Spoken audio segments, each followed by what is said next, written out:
महाराष्ट्र में महाविकास आघाड़ी सरकार गिरी तो इसका सीधा फायदा बीजेपी को होगा।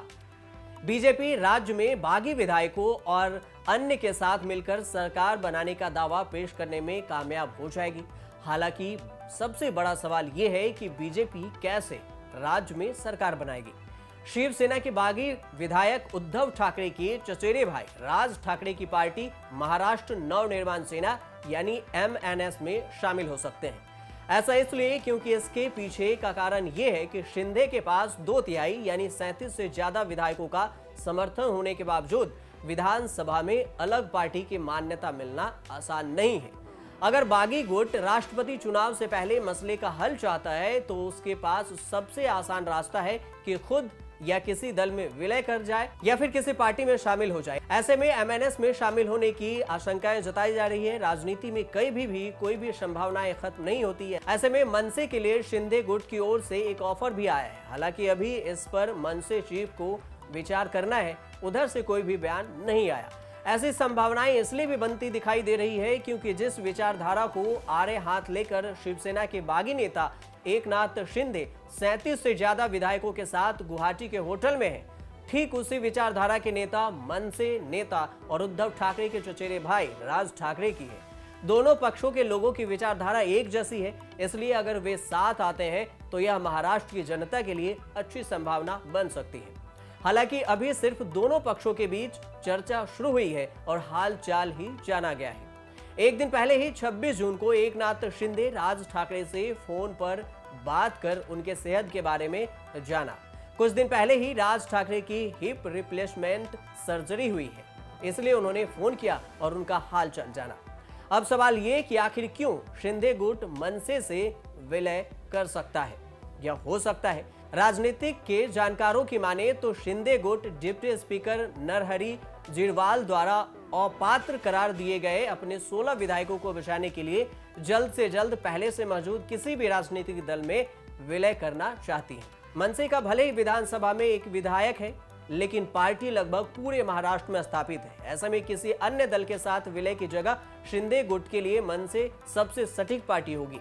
दोनों बाला साहब की विचारधारा से प्रभावित हैं और उनकी तरह ही कट्टर हिंदुत्व के मुद्दे पर आगे बढ़ने की बात भी कर रहे हैं। सबसे खास बात यह है कि महाराष्ट्र में बीजेपी ने शिवसेना को पटकनी देने के लिए मनसे का इस्तेमाल करने की तैयारी कर ली थी। खबरों के मुताबिक कई दौर की बातचीत के बाद दोनों दलों यानी बीजेपी और मनसे के 14 जून को विलय की चर्चा भी शुरू हो गई थी। इस गठबंधन को राष्ट्रीय स्वयंसेवक संघ ने भी हरी झंडी दिखा दी थी। ऐसे में माना जा रहा है कि शिंदे गुट को मनसे में जोड़कर बीजेपी अपने प्लान को सफल कर सकती है, यानी ट्रायंगल वाली सरकार बना सकती है। मनसे, बीजेपी और शिंदे गुट मिलकर महाराष्ट्र में सरकार बना सकती है। चर्चा यह भी थी कि आगामी महानगर पालिका चुनाव में बीजेपी मुंबई और पुणे में मनसे को कुछ सीट देंगी, बाकी राज्यों में बीजेपी अपने दम पर चुनाव लड़ेंगी। ये सब इसलिए क्योंकि हिंदुत्व पर शिवसेना की ढीली पकड़ का फायदा राज ठाकरे उठाना चाहते हैं। हिंदुत्व पर शिवसेना कमजोर पड़ रही है। पिछले कुछ महीनों से मनसे प्रमुख राज ठाकरे महाराष्ट्र में धार्मिक स्थलों पर लगे लाउड स्पीकर को लेकर महाविकास आघाड़ी सरकार पर हमलावर रहे हैं।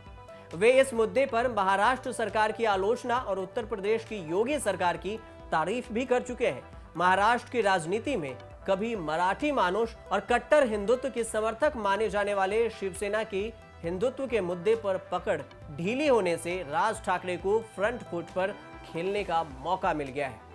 राजनीतिक जानकारों का मानना है कि राज ठाकरे का हिंदुत्व एजेंडा अचानक नहीं बल्कि सोच समझकर उठाया गया कदम है और ये MNS के राजनीतिक विस्तार का हिस्सा है।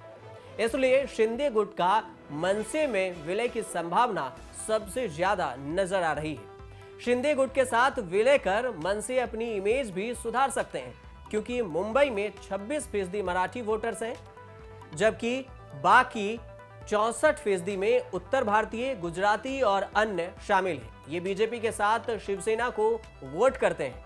ऐसे में अगर मनसे में शिंदे गुट का विलय होता है तो राज ठाकरे की पार्टी को बड़ा विस्तार और MNS की उत्तर भारतीय विरोधी पार्टी होने की इमेज भी धूमिल मिट जाएगी।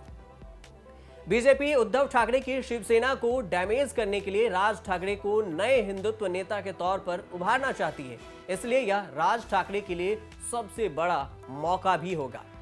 राज भी अपनी पार्टी में नया प्राण फूंकना चाहते हैं। ऐसे में अगर शिंदे गुट उनके साथ आता है और वे बीजेपी के साथ महाराष्ट्र में सरकार बनाते हैं तो उनकी पार्टी मजबूती से पूरे महाराष्ट्र में स्थापित हो जाएगी। शिवसेना के 55 में से 39 विधायक एकनाथ शिंदे के साथ हैं, लेकिन संगठन के मोर्चे पर उद्धव ही शिंदे पर भारी हैं। शिवसेना संगठन में 12 नेता, 30 उपनेता, 5 सचिव, 1 मुख्य प्रवक्ता और 10 प्रवक्ता में से अधिकांश शिवसेना के साथ खड़े नजर आ रहे हैं। अगर बीजेपी के सरकार बनाने के लिए समीकरण की बात की जाए तो महाराष्ट्र में 288 विधानसभा सीटों पर बीजेपी के पास 106 विधायक हैं। शिवसेना के 55, एनसीपी के 53, कांग्रेस के 44, बहुजन विकास अघाड़ी के पास 3, समाजवादी पार्टी, एआईएमआईएम और प्रहार जनशक्ति पार्टी के पास 2-2 और मन से माकपा, राष्ट्रीय समाज पक्ष, स्वाभिमानी पार्टी, जन सुराज्य शक्ति पार्टी, क्रांतिकारी शेतकारी के पास 1-1 विधायक है। महाराष्ट्र में नवंबर 2019 में ठाकरे के नेतृत्व में एनसीपी, कांग्रेस और शिवसेना की साझा सरकार बनी थी। शिवसेना और बीजेपी का पुराना रिश्ता रहा है, दोनों सहयोगी दल रहे हैं, लेकिन 2019 में बीजेपी उद्धव ठाकरे को सीएम नहीं बनाना चाह रही थी, जिसके बाद शिवसेना ने बीजेपी से नाता तोड़ लिया था। लेकिन उसके बाद से अब एकनाथ शिंदे जो शिवसेना के करीबी रहे, उद्धव ठाकरे के करीबी रहे, वो 37 विधायक लेकर गुवाहाटी में शिफ्ट हैं और अपनी सरकार बनाने शिवसेना से अलग भी नहीं जाना चाहते और उसके बाद सरकार से में भी रहना नहीं चाहते, जिसको लेकर विवाद गर्माता जा रहा है। मामला सुप्रीम कोर्ट में है। अब देखना ये होगा कि आगे क्या कुछ होता है। आप देखते रहिए न्यूज़ तक।